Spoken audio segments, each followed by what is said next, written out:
and Caroline Piquette is our guest. And I put your bio up on the website. Perfect. Then you can go and check that out. Also her photo, but I want to get started right away. I'm going to tell you one thing. I want you to get to know her story, a little bit about Caroline. Not only she has a great background and she can share that with us, but I want to tell you she's just getting off maternity leave. She has 2 children back to back. I guess she must have had a 1-year-old and a newborn at the same time. And I have a 5-year-old. And a 5. Oh my gosh. Wow, all the mothers here are going, oh, wow. I'm sure some can relate. Yeah. And yeah, so I also wanted to share with you, if you think it's just us who has to deal with technology upgrade, Caroline is telling me she's trying to figure it all out herself. So you are so welcome, Caroline. And also Ilana, I think Klingspan is on board as well. Yeah. And both from the Alzheimer Society. So the floor is yours, Caroline. Perfect. So I just want to confirm, everyone can see the screen, the PowerPoint? Mm-hmm. Yes, we can. Yes. Okay, perfect. I just wanted to make sure. So there you go. Challenge number 1, check. We've got, I'm figuring out the Zoom thing pretty well, I guess then. So thank you so much for the introduction. So yeah, that's just a little part about me, is that I'm a mom of 4 kids and 3 kids. Sorry, I don't have 4. I don't plan on having 4 either. And so I've been at the Alzheimer since 2017 here in our Sudbury office. And like you mentioned, Alana is from our North Bay office, and she just kind of joined us. So she kind of asked me to do this one just to kind of shadow what I do a little bit and to get more knowledge. But she's great, and I have no doubt in my mind that she would have done it just as good as me, if not better. So thank you so much for having us. And I'm so excited for this one. This is one of my favorite trainings to give. So this is the dementia friendly training. So this is really exciting because once you're done this, you will be known as an organization that's dementia friendly. So that's really cool. That's a really cool thing to add to your website. I don't know if you guys have an actual location. You guys kind of seem you're always on the move, correct? Well, before COVID, we did have a location. Okay. And now we're transitioning to another location, hopefully.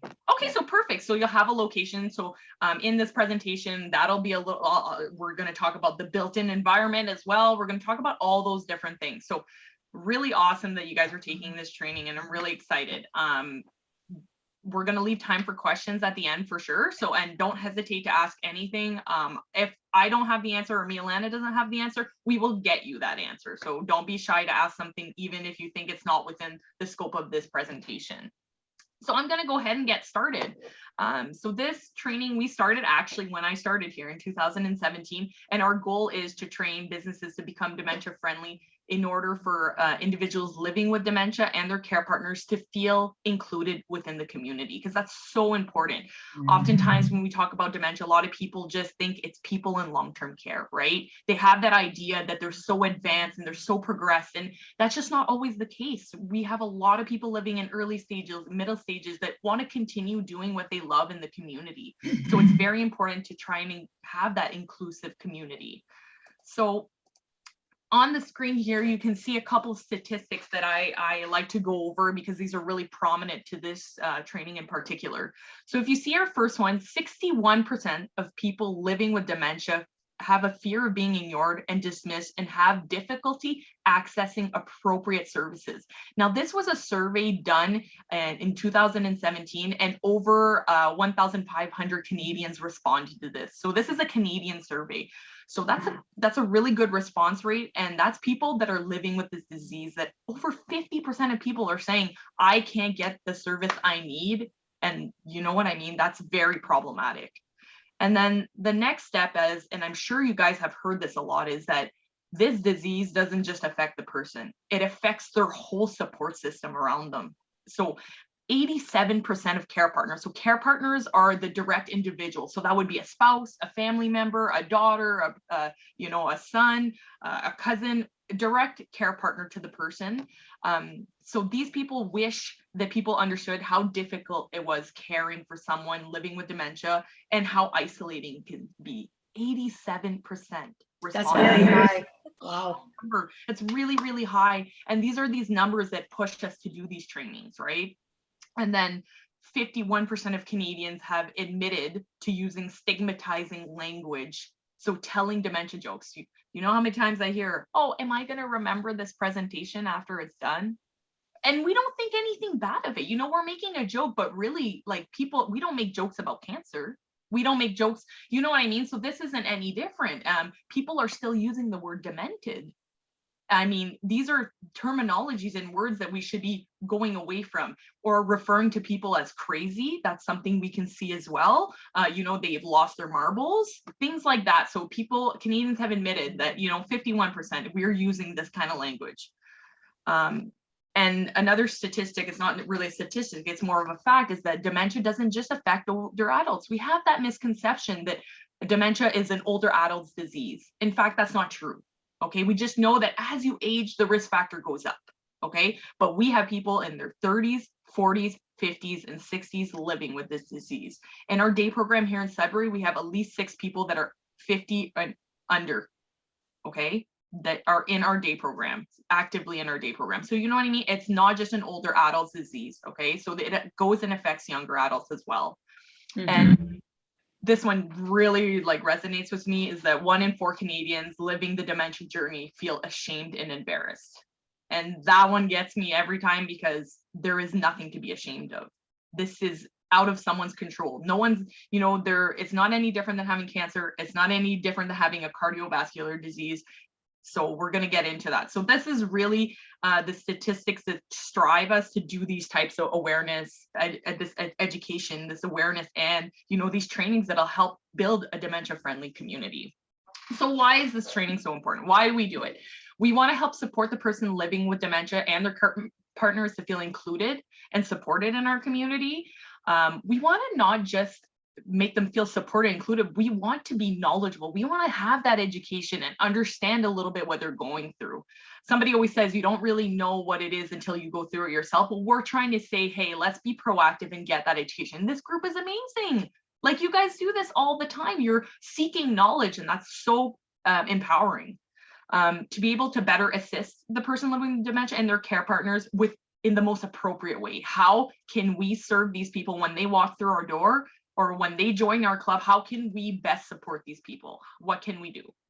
And helping spread that education and awareness to others. Hey, did you guys take that dementia-friendly training? I think your institution would really benefit from us. My, Live Fit group took it not too long ago. Just spreading the word, right? So that's why that's very important. I have a video that navigates through the journey of what it's like to live with dementia. So I'm going to keep that for the end, because in case it doesn't work with the education, but I just want to get back to it if we have time, just because there is a lot of information to go through. Caroline, I just want you to know that our organization is 26 years old. And wonderful. We did do a dementia-friendly training a very long time ago. Okay, so there's new members. This is a refresher, and we have new members, so this is why I thought it would be appropriate. And I think some of us are going to face that, either for ourselves or with our significant others, or with relatives, who knows? I mean, the numbers are growing at a very high pace, and people are saying, well, it's because there's more baby boomers. That's a factor. Age, like I said, is a risk factor, but we're a lot better at knowing what it is now. We have so much research, and so identifying and diagnosing it is becoming more common. People are being less fearful of seeking a diagnosis, so we're seeing those numbers rise. And so we're in Ontario, we're the highest province, okay, with persons living with dementia. So yeah, you're right. You're very right when you're saying that it will come affect someone that is probably watching this, this webinar, the risk factors, right? And we'll go through that a little bit in this refresher for you guys. So here, you have our wonderful umbrella of what it is, dementia. Because I'm sure some of you have been like, oh, I've only heard of Alzheimer's disease, you know, and all of a sudden we've changed the terminology and we're hearing dementia a lot more. We're not hearing Alzheimer's, and sometimes we are, but what is dementia? So dementia is not actually a specific disease. It's actually a wide range of symptoms that describe symptoms of different brain disorders. So it's an umbrella term. It's like saying cancer. You say, okay, I have cancer. Okay, but what kind of cancer do you have? It's the same thing with dementia. What type of dementia do you have? Okay, so the ones that you see up on my screen here are the 4 most common kind. Know that there's over 100 different types of dementia, okay? These are the most common, okay? And so these are the ones we're gonna kind of explore, and you may or may not have heard. Oh, sorry? Oh, I'm just not sure. Okay. Oh, you're on mute there. Everything okay? Good? Yeah, okay. All right, perfect. So I'll just keep going here. If there's any questions, no hesitations here. So I'm going to go over the 4 most common kind for you guys today. So we will, in fact, start with Alzheimer's disease because that is the most common type of dementia, and it is the one we've known the longest about for the longest period of time. And for a long time, it's the one we thought it was the only one we thought that existed. So it still affects, the diagnosis is still 60 to 80 people that people get diagnosed with Alzheimer's disease. And the characteristics that really kind of divide this type of dementia from any other ones is that the first signs and symptoms have something to do with memory loss. Okay, so short-term memory loss, and not just normal forgetfulness. When I talk about red flag forgetfulness, it's most likely that the person is no longer able to recall. They really don't remember what they just did maybe an hour ago, and they can't have that ability to recall. It's normal. We say, oh, I forgot my keys. Where did I put my keys? Everyone has that issue. Where are my keys? Eventually, you're able to retrace your steps and think of, okay, I found them, or sometimes you're a little surprised where you find them, but eventually you retrace your steps. A person living with dementia and those signs and Alzheimer's disease will not even recall that they were looking for the keys sometimes, okay? It's like that also, the fact that the person could be very paranoid about misplacing their purse. They could be blaming people oftentimes when they're the one that misplaced it, but they don't have the ability to recall that they put it there, okay? And oftentimes with Alzheimer's disease, it's when the person around you are concerned and not you, okay? Because you don't have that ability to recall as much. So again, Alzheimer's disease has a lot to do with short-term memory loss at first, ability to think properly, and there may be some personality changes as well, okay? Daily tasks will become a little bit harder, okay? And as this type of dementia progresses, it's more at a slower pace of progression, okay? And slowly we're gonna start to see more changes that are gonna affect their whole brain. And again, if you have questions at the end about this, we can explore this in detail for sure. The next type of dementia we're going to talk about is called vascular dementia, and that is diagnosed approximately 20% of the time. This is the second most common type, and we have a little bit of an idea of what causes it. So this one is when oxygen or blood flow is cut off to our brain, okay? Because you have to understand these are all brain diseases, okay? So in every single one of types of dementia, your brain gets affected. Okay, so in vascular dementia, it'll cut off the blood supply and the oxygen to our brains, which causes brain cells to die. Some people say, so is that a stroke? It doesn't mean because you've had a stroke, you're going to have vascular dementia. But what happens is that it puts you higher at risk.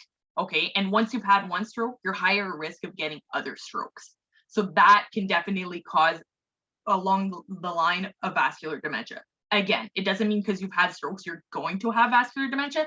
It increases your chances a lot higher, okay? And people will say, well, what are the first signs of vascular dementia? And that kind of depends, because it depends where the strokes happened in the brain.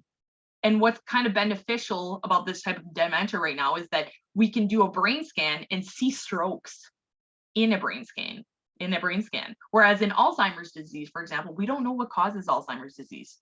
So we don't know what we are looking for. We know that 2 proteins misprocess and that eventually there's brain shrinkage, but we can't see something like a stroke. So say you're having language difficulties and you had the stroke in your temporal lobe, we can associate the symptoms with where the stroke happened.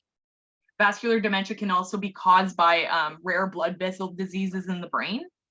So again, that will cause those brain cells to die due to that shortage of blood supply to the brain. Vascular dementia is more of a step-like progression. Okay, so somebody could, for example, have a stroke and then 20 years later are showing symptoms of vascular dementia, and they can live with those symptoms for like 10 years. And then maybe they have another stroke and then boom, there's another decline. We see other changes in the person. For example, my husband's grandmother had vascular dementia and she lived with it for over 30 years. Okay, so it can be a slower progression at times with vascular dementia. Again, if we have questions later, we can definitely jump into this. The next type of dementia I would like to talk about is Lewy body dementia. Lewy body dementia is diagnosed approximately 5 to 15% of the time right now. And this type of dementia looks a whole lot like Parkinson's disease, okay? And there's a lot of kind of research going in with scientists saying they're one and the same, or it's called Parkinson's type dementia. There's a lot of different things you're going to see in terms of content out there with this type of dementia, but just know that it is very closely maybe correlated to Parkinson's disease, and they're trying to figure out why. So the first signs and symptoms of Lewy body dementia can actually have a lot to do with mobility. Okay, so you might see those tremors. You might see the stiffness of the body. You might see the shuffling of the feet is often common in Lewy body dementia as well. You're going to see sporadic short-term memory loss as well with Lewy body. So oftentimes we get that diagnosis of Alzheimer's disease for this because there's that short-term memory loss that comes in play as the first signs. With all of Lewy body dementia, other common first signs and symptoms are visual hallucinations. So seeing things that are not actually there. So a lot of people mix that up with kind of mental health. They'll look at it and say, oh, that's kind of like schizophrenia, there's different mental health in play. But with Lewy body dementia, the most commonly reported visual hallucinations are seeing small children in the room that aren't there, small animals like dogs that are not there. So oftentimes you'll see the person kind of interact with someone that's not there. There's also a lot of paranoia that could come along with Lewy body dementia. So if you're having these visual hallucinations, you can imagine somebody becomes paranoid when somebody says, hey, there's nobody in the room. Okay, so we're going to see thoughts of paranoia and different things like that that can accompany this type of dementia. The next type of dementia I want to take a second to talk about is called frontal temporal dementia. And this is a more rare type of dementia, but it's diagnosed still 2 to 5% of the time. This type of dementia comes in effect our frontal and our temporal lobe. So there's usually 2 variants, and it gets much more complicated, but this is a simplified version, is that it affects the frontal lobe. So what your frontal lobe is in charge of is critical judgment, thinking, and it's also your filter. So the person's behavior will change as one of the first signs and symptoms. So saying things that are inappropriate, because they have no filter. They don't know that what they're saying is wrong. They have no ability. Their brain doesn't give them feedback and saying, hey, Caroline, don't say that. That's not something you should say. They have no filter. So they may come off as really mean, really inappropriate. So these are one of the first signs you can see with frontal temporal dementia. So memory only gets affected later in this type. The language variant is that it affects your temporal lobe. So speech gets affected as one of the first signs and symptoms. Okay, so the person could be reverting back to their mother tongue. So if they were French and then they learn English, they might forget English and just be speaking in French and understanding French. They could be kind of talking in muffles, like what they're saying doesn't make sense. So they have all their words, but it's kind of a scramble and it makes no sense what they're saying. They might have a hard time understanding what you're saying to them. Like the words that you're saying don't make sense. And they could be word finding a lot. So they'll look at a watch, they can't say the word watch. They know it tells the time and they'll be like, you know that thing that tells the time? They'll describe it rather than actually say the word. So this can happen a lot with the variant of frontal temporal on the temporal side, so the language piece. So keep in mind, all these different types of dementia are brain disorders, okay? They come and affect your brain. So brain cells are dying and your brain is shrinking and it slowly affects your entire brain. The way I like to describe these type of dementias is that it's brain failure. So we know a lot about, we know heart failure. Well, this is your brain failing. This is your brain dying. So when people ask me, is this fatal? Are you going to die from this? Every type of dementia that I have listed here are fatal, meaning there is no cure right now. It will progress and brain cells will die. And eventually your brain is the one that tells your heart to beat. It tells you to swallow. It tells you, it regulates everything that you do. So eventually all those functions will stop. Okay. So unfortunately it is fatal. People will say, well, how long do you live with it? Every single person is unique and different. It progresses much faster for some than others. So it really, really does depend. Okay, so I don't like giving you an average time because it depends. It really depends on the individual. There is such a thing as well that I wanted to mention, because I talked about people getting affected in their 30s, 40s, 50s. It's called young onset dementia. And that's when you're diagnosed under the age of 65 years old. So you start to experience symptoms prior to 65 years old. This comes and affects about 2 to 4% of the diagnosed cases. And it's very unfortunate because once you're diagnosed at a younger age, the dementia symptoms tend to progress a lot faster, meaning that you will most likely die a lot quicker from this. The youngest that we've reported, I think, and if I'm still correct, is in their early 30s. There was a mother in Timmins, Ontario, actually, that got diagnosed in their 30s, two young children at home from a familial Alzheimer's disease. And so a lot of times I also get that question of genetics. Is it genetic? Am I going to get it if my mother had it? Or am I going to get it if it was a kind of a family history? The question of that is that 5% of cases are usually genetic within everything. So that's not that much, okay? It's not as genetic as people make it out to be, but young onset is most of the times is the more genetic version. So you can get young onset Alzheimer's disease, young onset Lewy body dementia. So that's, like I said, if you get diagnosed under the age of 65. So genetics plays a little of a role. If you have family history, it increases your risk factor. It does not mean you're going to have it. It puts you higher at risk. But it's important to know, hey, my mom had Alzheimer's disease at 60 years old. That's something important to report, because that might be more associated with what we call familial Alzheimer's disease, which is the genetic type, which usually comes, like I said, affect people under the age of 65 years old. So it does progress much quicker, and that's something we take a note on. And people say, well, why are we just hearing about this now? We're just hearing about this now is because people, again, are getting better at identifying it. They did not associate this with younger people. So people would say, oh, you're going, doctors, and still doctors will say, oh, it's just menopause for women. Oftentimes you will hear that, or, oh, it's depression, or it's something like that. And I'll kind of play it off until more and more signs are coming up, and, the treatments for those other things aren't working. So, Caroline, there's a yes. question. Oh, I Sorry. see this That's in the me. chat box. Yeah. Sorry. Okay, have you experienced people with multiple forms of dementia at the same time? Yes. Thank you, Anna. Yes, and I was actually touching note on this is the way I was going to end it. It's called mixed dementia. Yes, so you can go, and the most common mixed dementia we're going to see is Alzheimer's accompanied with vascular dementia. Unfortunately, I cannot tell you. It's very hard to diagnose mixed dementia, because for right now, there is no single test that's going to tell you have either of these. There's not one test right now that exists to say you have Alzheimer's disease, you have Lewy body dementia. It becomes a system, like a protocol of elimination. So, okay, what were your first signs? Oh, you know what? I had visual hallucinations, or the care partner's, oh, okay. So it's kind of that brain scans, like brain scans that'll show shrinkage, that'll show certain pathways, different things that they can analyze and say this is the type. But it's also the thing that they look at is that it's once the person has died and they look into their brain, they can tell you which type you've had. Okay, so for example, in Alzheimer's disease, if I open up a brain, I'm going to see a lot of what's called beta amyloid and tau, okay, that are misprocessed in there. So they know it's Alzheimer's disease, because those are pathways that we find in that disease, but we don't know what causes it. Right now, they are working on a blood test that will help tell you if you have Alzheimer's disease right now. Okay, so there's different things in the work, but right now there's not, unfortunately, a single test that'll tell you which one you have. Okay, so again, we have more questions about that, fire away, but I'm just going to move on to the next because we got lots of content to cover.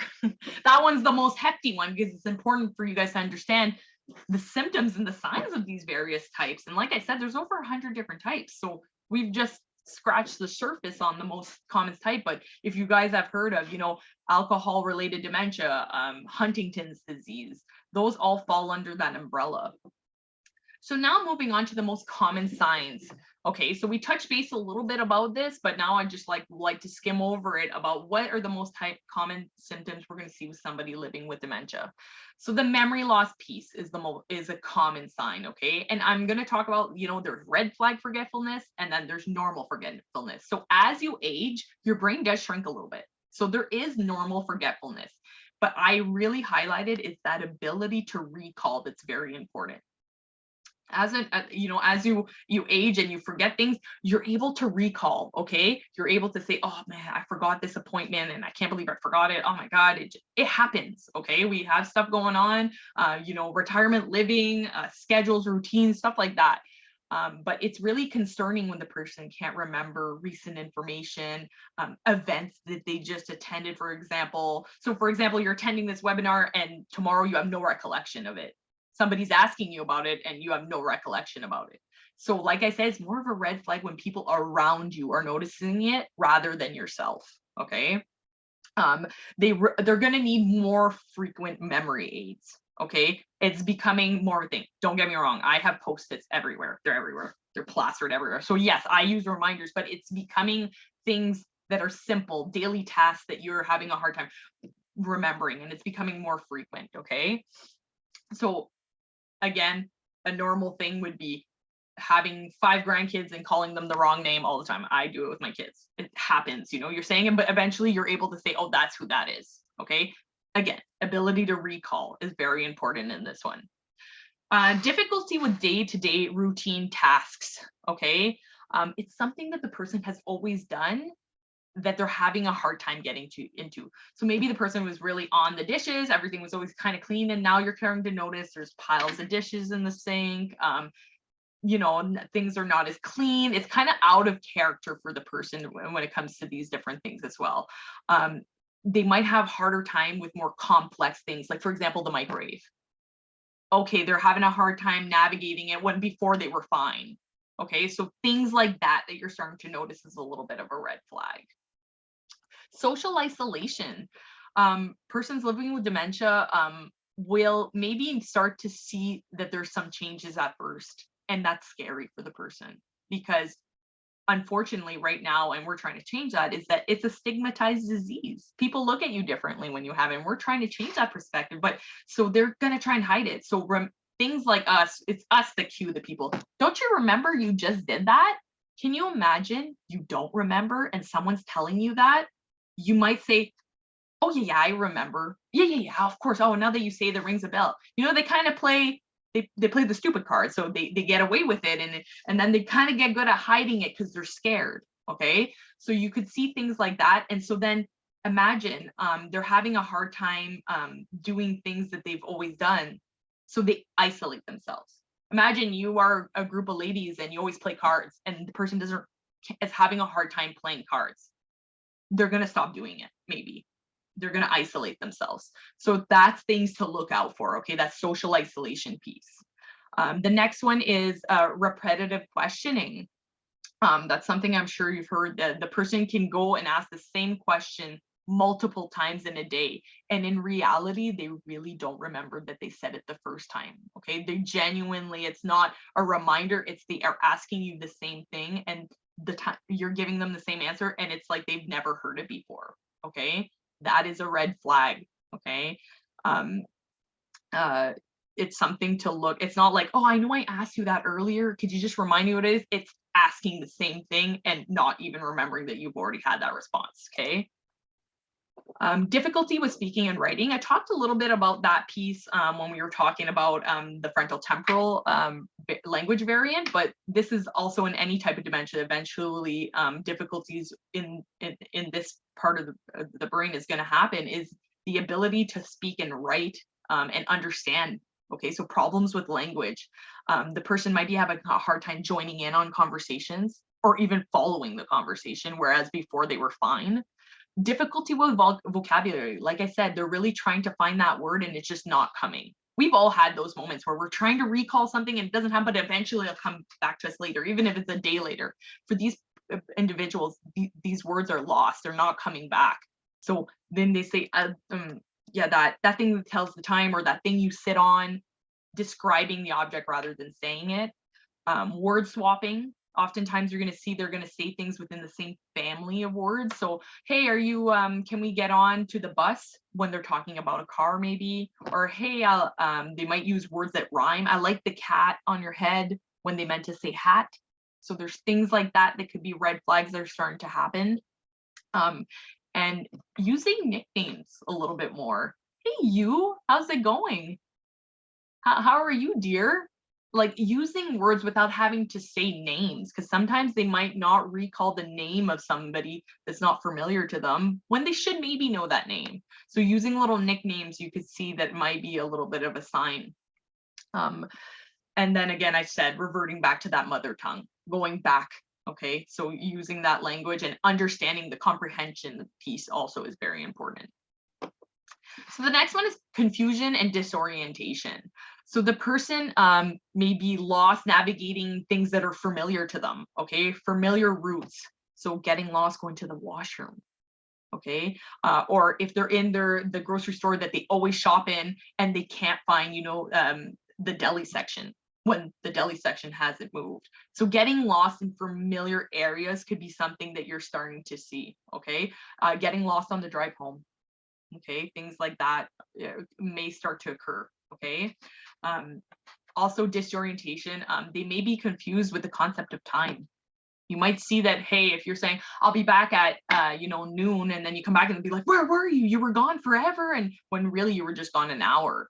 Okay, so that concept of time kind of loses them. They kind of lose the concept of a clock or time and stuff like that. So that's something you could notice. And as I'm going through these, I want to make it clear that you don't have to check all these boxes. And somebody might not experience all of these, okay? It's just, these are the most common symptoms. Every single person's journey is different, okay? Not one person looks the same as the next. So keep that in mind as I'm going through these. Oh, sorry. The next one I want to talk about is called impaired judgment. So impaired judgment is changes in the person's judgment and their decision-making process, okay? So this is something that's out of the norm for the person, okay? An example could be not aware of a medical condition that they're experiencing. So if something, for example, there's a scratch on their arm and it's getting very infected, okay? Whereas they would have said, hey, like, oh my God, it's getting infected. The person actually won't be aware of it. Okay, I give the example, and I've asked permission to use all these examples within my family, so no worries. My husband's great aunt, we noticed, and she was talking about, and she had just mentioned, oh, like my breast hurts, and she had a massive lump on her breast. And as my husband's grandmother was like kind of looking at her, and it had been there for a really long time, but she didn't have the ability to say like, oh my God, I have a lump on my breast, I should go get that checked. So things like that, the impaired judgment will come in, okay? It could also be just bad decisions that the person's not used to doing. So they might get scam calls, and whereas before they would be able to identify, and now they're no longer kind of able to, and they get caught in a kind of a scam. It could be it's winter outside and they're just wearing a t-shirt. They don't have that judgment to say, hey, it's cold out, it's -30, I should put my winter jacket and my boots. Okay, so those are kind of red flags to look out for when we're talking about impaired judgment. No questions, I'm just making sure. Okay, everything's good. And then we talked about this piece a little bit as well, hallucinations and paranoia. And this is very important. Again, I stress not everybody has hallucinations, and not everyone has paranoia at any point of their dementia. It is a symptom that we can see, okay? You might see that the person with dementia comes very paranoid, like people are out to get them, kind of like closing the curtains often, thinking that people are trying to get in their house, getting really defensive all the time. blaming others for things that they've done, that again, that kind of falls into that memory piece as well. But the hallucinations could also be auditive hallucinations. So not just visual, but things that they hear that are not there as well. Okay, so if you're starting to notice that they're reporting like odd sounds, or they're reporting odd things that they see, that could be a big red flag as well. Okay, so these are just the most common signs they see. Like I said, it doesn't mean that you have to check all these boxes. It's just things to look out for. You know, and it doesn't mean that it's dementia. It doesn't mean that it's a different type. It could also be something else. Okay, so, and that's something I stress as well. It's not always just a different type of dementia. Depression can come and mimic these symptoms. A lack of B12 in your system can mimic these symptoms. So it's just understanding that these are things to look out for. It doesn't mean that that's what it is, and it's not a diagnosing tool by any means. Now, these are kind of signs, if you're out in the community, you're within your group, that you should be looking out for, that are kind of like, okay, that's red flags that, you know, the person might be living with dementia. Again, it's not a diagnosing tool. It's things to help you as individuals kind of say, okay, maybe I should, you know, use my strategies, and maybe I should be helping this person a little bit more. So the person living with dementia could be looking or saying that they're confused or lost. So again, falling in that disorientation and confusion piece. So the person, it might be trying to get back home. The person might be lost in their environment. They might have gone somewhere with the intentions of being there and no longer understanding why they were there. Okay, so those things are definitely a red flag for you. Appear for something, they might appear to be searching for something they can't find. So misplacing items again. So the purse piece for women is usually a big one. Wallet for men, things like that. Okay, that the person is like really trying to find it and they're struggling, and you might even see they're getting anxious about it. Okay, they may lack insight. Okay, so they might not know what to do next. So for example, if they're paying for a bill, they might not know to take out their credit card or their debit or their cash. They might not understand what the next steps are to something. Okay, especially as the disease progresses. We talked about a difficulty with speech or word finding. So it's taking a lot longer for the person to get out what they're trying to say. They're really puzzled when you're talking to them. They're not sure what you're asking of them, or even maybe what you're saying. Forgetting to pay things they have picked up. So again, just it might look like we get this a lot. People will grab stuff from the grocery store and kind of just leave. It's not because they're trying to steal, it's that they don't remember or they don't know the next step to having to pay for things. So those are some things that you can notice. Okay. Oh, sorry. The individual might be pacing back and forth. Okay, that's something that you may notice. You may notice that the person is mumbling words to themselves, kind of self-talking to themselves a lot. They may approach strangers as though they know them very well. Okay, so that might be something that they see. The misrecognition of faces can happen with dementia, so they might think you're somebody else, or the opposite. They might be very fearful and kind of withdraw from the person. And again, that repetition of words and actions. When somebody as the disease progresses gets are out in the community, and maybe you might see that repetition and word of actions, things like I want to go home, I want to go home, because that's their comfort, that's their familiar place. So if you're starting to see things like that, that also could be a red flag for you guys, that there's something going on. That anxiousness, okay, that anxiousness really becomes something with persons living with dementia, because they're unsure about almost everything, right? As the disease progresses, they're losing more and more abilities. So that creates anxiety. Imagine, think about somewhere like where, okay, I don't know, you've never been to New York and you're trying to use the subway system. Okay, there's anxiety, there's stress, you want to make sure you do it. So the person kind of has that feeling all the time of being unsure and unsteady. So you might notice that anxiety piece as well. There's visual cues that can also kind of help you, okay? So here at the Alzheimer Society, these blue little pins that you see, and I'm wearing one today. Oh no, it just fell. I'm gonna grab it. I wanted to show you guys on the scam. These are little blue umbrella pins, okay? And this is what they look like. We encourage our clients to wear these to say that, hey, you know what? I'm living with a form of dementia, and I'm not ashamed, and just know that these are, I have it. And especially for businesses that are trained, this is a great tool for them to say, hey, like, listen, they're wearing the blue umbrella pill. Some people have argued, well, wouldn't that mean that some people could take advantage of them?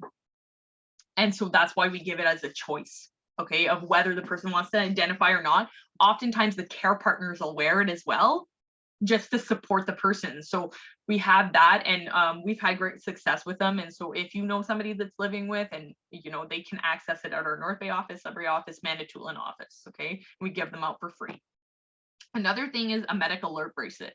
A lot of people all, you know, they'll identify Alzheimer's disease or something like that on their medical alert bracelets. You can also see other medical conditions. So this one over here, like diabetes, so different things like that. It might be an indication that there's something there. This can be also useful. I mean, if the person is unconscious, for example, you know, it's a quick glance just to see what's going on. Project Lifesaver, so this big bulky white watch that you see here is actually a tracking device. And in Sudbury, we have our partnership with the Greater Sudbury Police, and we provide this for $20 a month, which is very inexpensive for a tracking device. And so if the person goes missing, they can easily be located. In North Bay, Alana, remind me, is it, who's the partnership with, Alana? Sorry. I'm actually gonna have to look into that now that you bring it up, but I'll let Harriet know. It's I believe it's a search and rescue volunteer group. I just can't, the name is not, oh, sorry, you're muted. Is it emergency services? No, it's oh man, it's gonna bug me. Search and See, rescue. baby brain. It's a search and rescue group, okay? And they kind of help through it. So it is available in North Bay, which is great. It's available in Sudbury, $20 a month, and it's great. It's amazing. It goes through buildings. It's the most advanced, you know, technology in terms of wayfinding and locating individuals. It's the same kind of technology they use on planes. Okay, so very, very fantastic.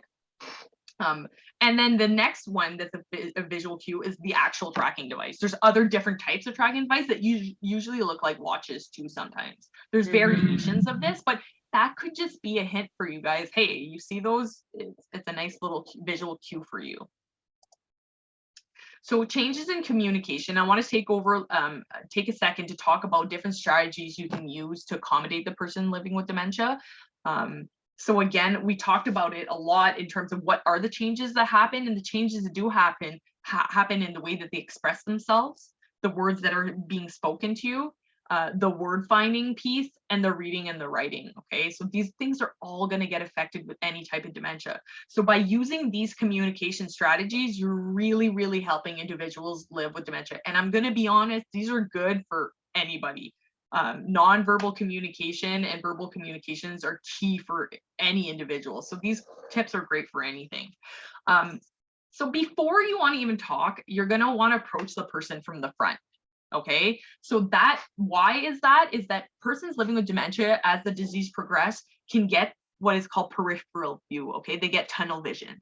Okay, so because a part of your brain controls vision, and so they might get that tunnel vision. So if you do this, you'll see that you have no peripherals. So if you're approaching somebody with dementia from the side, you might startle them, you might scare them. So it's very important to always approach the person by the front, okay? Finding a quiet place to speak, okay? That's very important. When there's a lot of things going on, their brain is trying to process. It's very important for them to concentrate on one thing at a time. So if there's a bunch of background music, there's a bunch of noise, it's very hard for the individual to even comprehend what you're trying to say. Eye contact, okay? Make sure they know that you're talking to them. And again, you have to be careful with certain cultures that's disrespectful. So knowing the individual as well. So just making sure that that's an inclusive approach as well is very, very important. And sitting close to the person, not too close, don't get into their personal space, but ensuring you're nice and close and you're not on the other side of the room speaking to them, okay? Because that also gets tough. Being aware of your body language. Your body language says a lot, and persons living with dementia really rely on nonverbal communication. So imagine if I'm here sitting, talking to you like this, giving you a training, like it's not appropriate. It's not me conveying a great message. So same thing, if you're like this and you're talking to the person, they're going to read that as, you know, that you're mad or something like that. So really have a great open body language. Okay. Create a safe and positive space for them. Okay. If you know they're fearful in an area, bring them somewhere where you might know that they feel a little bit more comfortable. So if they're in a building panicking, maybe, okay, let's bring them outside. Let's, you know, calm them down and let's have a conversation there. So how you're going to want to speak is you're going to want to speak clearly and calmly. Okay. And that's, again, this is all sometimes common sense. And you're going to want to present one idea at a time. So I'm not gonna be like, hey, Alana, could you please go get my coat? And then afterwards, we're gonna put our boots, we're gonna head out to the doctor's office, and then we're gonna go grab lunch. Overload of information for the person living with dementia, one step at a time. Hey, Alana, could you just please put your boots on right now? I'm gonna help you put your boots on. Okay, next. Okay, like here we go. Now we're gonna put our coat on. So breaking down the steps, and that can be for anything. That could be for, you know, if you want to help them maintain something they love doing, like cooking. So breaking down the steps for them, they may be still able to do it. Okay. So presenting one idea at a time, asking simple questions. We're going to go back to maybe if you've seen they're having a really real hard time, maybe yes or no questions in that circumstance might be more appropriate rather than an open-ended question. Okay. Speak to them as an adult. Too often we hear, oh, it's like that they're going back to their childhood. No, it is not. They are not going back to their childhood. They are full-blown adults that are having a brain disorder. We treat them with dignity. Oftentimes, the person doesn't even know that they're getting affected. At some point, the disease is called anosognosia. The person is not aware that they have the disease and they forget that they have lost these abilities. So we talk to them as a capable adult, and including them in conversations, especially when it's about them, very being inclusive. Give them time to answer. Don't try and jump in too quick and provide an answer. And sometimes that comes from a good place, but we have to try and allow the person to give the answer. You can give cues and, you know, assist them with, hey, is this what you meant? Rather than this is what you mean. Okay. What to do and say. You really want to make sure as a person that's approaching someone living with dementia, you identify yourself. Don't take for granted that they know who you are. Okay. That's why name tags are really fun. You know, I always wear a name tag. We're lucky online. We have it right there, but wearing a name tag, different things like that can be very useful, especially if somebody's entering a new group. You know, having a name tag really helps people, takes that pressure off. You can rephrase rather than repeat what you're saying. Okay, so if you're really seeing they're not understanding what you're saying, maybe try and rephrase it in a more simple manner. Oh, I see that there's like 2 questions. See, I'm bad at this. Oh, and okay, we're good. Have you experienced people with multiple forms of dementia at the same time? Oh, no, we're good. Okay, sorry. Keep going. Avoid reality checking or testing. Okay, this is super, super important. It's important to join the person in their reality as long as they're not harming themselves or it's not scary for them, because they're not going to come back to our reality. Okay, so we have to join them at where they are, because if we are currently trying to reality check them, it's very hard for the person. Okay, it becomes a stress. It becomes them reliving the fact that they have a disease, you know. So very important to realize not to reality check. Okay, so very, very key. Try and join them to where they are. So, you know, if they think that, you know, maybe the person's retired and they're no longer a teacher and they're trying to be a teacher, join them. Like, I give them tasks that will help complement that. Okay, get them to do things that they could feel like they're still a teacher. That's what I mean by reality checking. And use physical cues. As French people, I'm French. We like to point, we're very, very expressive.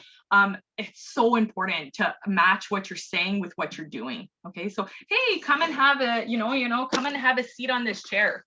They might catch up rather on what you did than what you said. Okay, so very important there. Sorry, I'm just skimming through this because I'm looking at the clock. So if you're going to be in a new location, these are physical environment improvements that you can make as an establishment that are dementia friendly. Okay, so with this training, you get a decal. Okay, so Alana, maybe you'll be able to drop that off for you guys, and you can put it in your window. So the one I have on my PowerPoint, I was having a hard time uploading the new one. There's a new decal, okay, and this is what it says: is dementia-friendly community supporter. So that's to show that you're dementia-friendly trained. Okay, you can put that in the door when the people walk in, or have it somewhere in your establishment for people to know. Like, wow, isn't that great? I feel that much better walking into this place. Okay. And it also says that 75% of your members are trained at least, right? So this is real fun. This is good. You're going to be around people that, you know, understand, are willing to take that knowledge, have that knowledge piece. Being aware of the location of mirrors as well, not having too many. When somebody is looking into mirror, it can be distressing at times, especially if the person has a lot of short-term memory loss. They might think that they're the younger versions of themselves. So if they look at the mirror and they see somebody older, perhaps if they're older, it could be very distressing to the person. Okay, so those are just little cues, not having too many mirrors. If in the bathroom, you could place it to the side rather than in front of the sink. Those are all little strategies that you could use. Proper signage and wayfinding cues. Really important. Have you guys noticed that most of the time when we go to buildings, things are at the top? Like they're high up, like bathrooms at the top. Well, what did I talk about? That tunnel vision. They might not see those signs, okay? And so having them at, you know, eye level, having them at important key decision-making places like the entrance. Nothing's too obvious, like writing entrance, you know, and having a door on a door. It can be as down, like as, you know, simple as that. At the bathroom, having a toilet rather than two little symbols of a man and a woman. That might not tell anybody, like someone with dementia, that that's a washroom, but if they see a picture of a toilet and the word toilet, washroom, okay, I know that that's the bathroom. Even having arrows and signs of, you know, to help guide the person to these places. And I want to say that when you need basic needs answered. So for somebody living with dementia, going to the washroom is really stressful, right? Because they have to go to the washroom, and that's a basic need for a person. So that's a really key place. Being able to leave. So the exit, it should be clearly identified. And even drinking water, if you have somewhere where you can, you know, the person can have a drink of water, being thirsty, right? So all those different little things can really make a world of a difference. And if when you get your new location, Alana can actually go and do a physical audit of the space and give you more further recommendations if that's something that you want done. Okay, we have a whole checklist and she can kind of go through it with you and see like what, you know, because this is like a simplified version of a very long list of things. So definitely we can go through that with you. Proper lighting, making sure we get more natural light rather than artificial lighting in there is very important. Okay, comfortable and quiet area for resting for the person, and trying to have seats that are stable, that look like chairs. None of these abstract things with no armrests and kind of weird shapes. We want to make it clearly identifiable for the person that it's a sturdy sitting area, you know. Proper use of color and contrast. So you can see on the stairs, for example, where it's kind of marked, you can see the different colors and things like that, because with somebody living dementia, black and white can get hard to perceive. The brain has a hard time processing these colors with our occipital lobe getting affected. So what colors are toilet? White. So you might see the person urinate next to the toilet. So we say, have a colored seat, a blue seat or something like that, so the person can identify. Black mats, like I have it highlighted under here, they could appear like black holes. So we say, hey, why don't you just have tape, colored tape around it so people know that there's a difference. Avoiding glossy kind of flooring because it always looks wet to the person with dementia, or even patterned tiles and stuff like that. It could seem like different levels. The person could, you know, kind of, you can see the shuffling or the uncertainty of the person living dementia. Those are all things to consider in a physical space. And background music is at a lower level if it's there. Like I mentioned, how you need to be able to clearly speak to the person in a quiet space. So if there's music blaring, there's a TV on, well, guess what? The person, the attention deficits is too much, and there's too much happening, and they might not be able to comprehend what you're saying because there's just too much distraction in the physical environment. Okay. So just by making a difference, and this wraps up this training a little bit, is just inform others about this training, please. We really, really stress that if anyone can just get a glimpse into what this is and then want to learn more, then that's great. Like I said, there's that physical audit component that Alana can go do with people. That's a step up to really improve the space and the environment. Learning person-centered language. There's also a sheet that I'll send you, Harriet, that just talks about appropriate words to use. Like, you know, instead of saying a nursing home, we say a long-term care home, right? Instead of saying someone's demented, we say a person living with dementia or living the dementia journey. Okay. And this is all comes from persons living with dementia that are saying these things. Okay. And speaking up, defending individuals, you know, letting them know it's okay and not to be embarrassed. And no, if you hear them say like, I'm so embarrassed, I'm ashamed. No, don't be, don't worry. It's okay. And treat people with dignity and respect, right? Everybody wants that, and everybody wants to feel wanted. Okay, so that's important as well.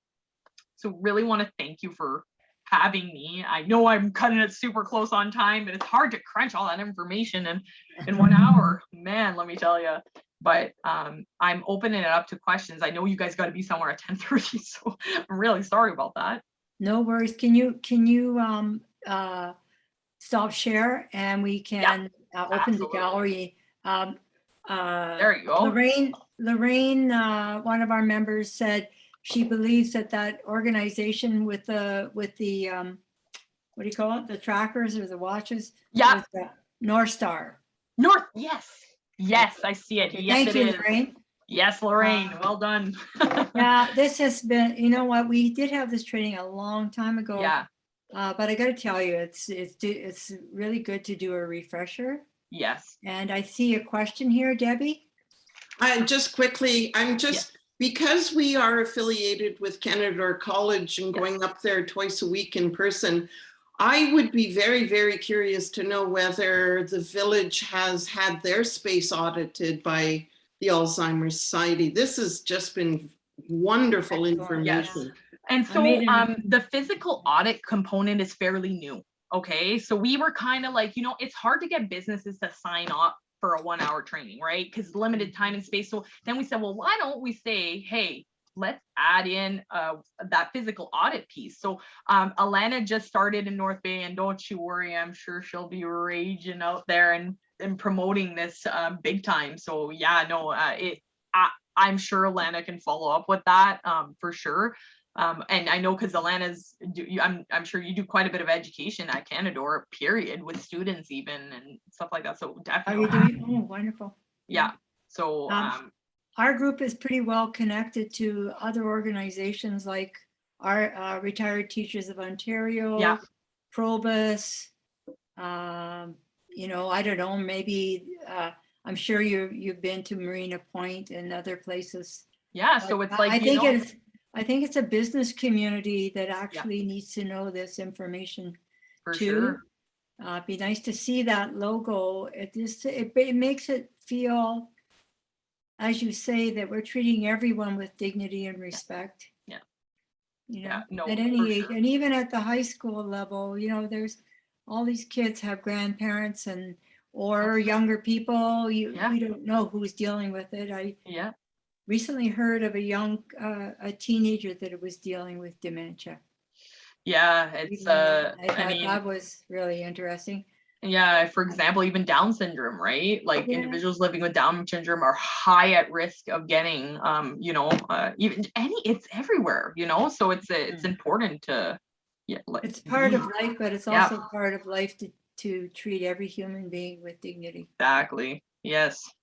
So this has been really great. Awesome. We did run out of time. Yeah. But, any comments from the group? Is there anything you'd like to say? And otherwise, we're going to close. It's Joan here. I just thought grocery store employees should get this training because they deal with these people very frequently, I'm sure.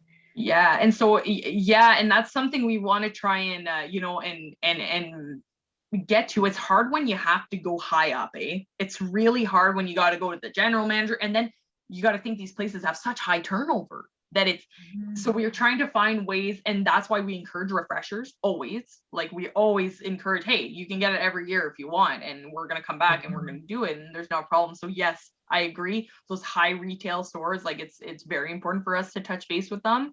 And I agree, grocery stores is a big one. Yeah, I also agree with that. And I noticed, and maybe some of you have noticed, because of the works or the employee shortage, they're hiring, and I don't know how much training is going into that hiring, you know, that sensitivity training. And even that self-checkout piece. Yeah. Oof, like that's hard to navigate. Like, you know, that's a new learning, you know? So for somebody with dementia, that's just not dementia friendly. It's not ideal. And I just wanted to take a quick mention that we have a survey to fill out. I'm going to send it to you. It's a PDF fillable. If everyone here could fill it out and you send it to you, Harriet, and then send it back to me, we get funding for this. If you fill out the survey. So, is there a way that you could, because I'm going to get inundated with emails? Yep.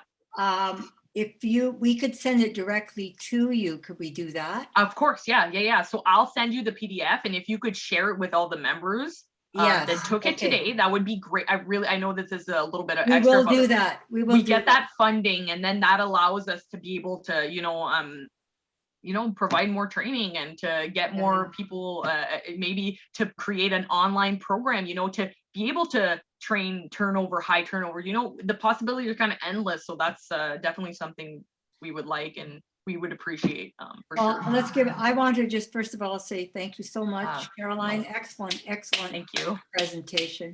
Thank you. Thumbs up from all of us. Perfect. And we're going to be calling on the Alzheimer Society for some of their other workshops as well. For sure. And so I'm going to just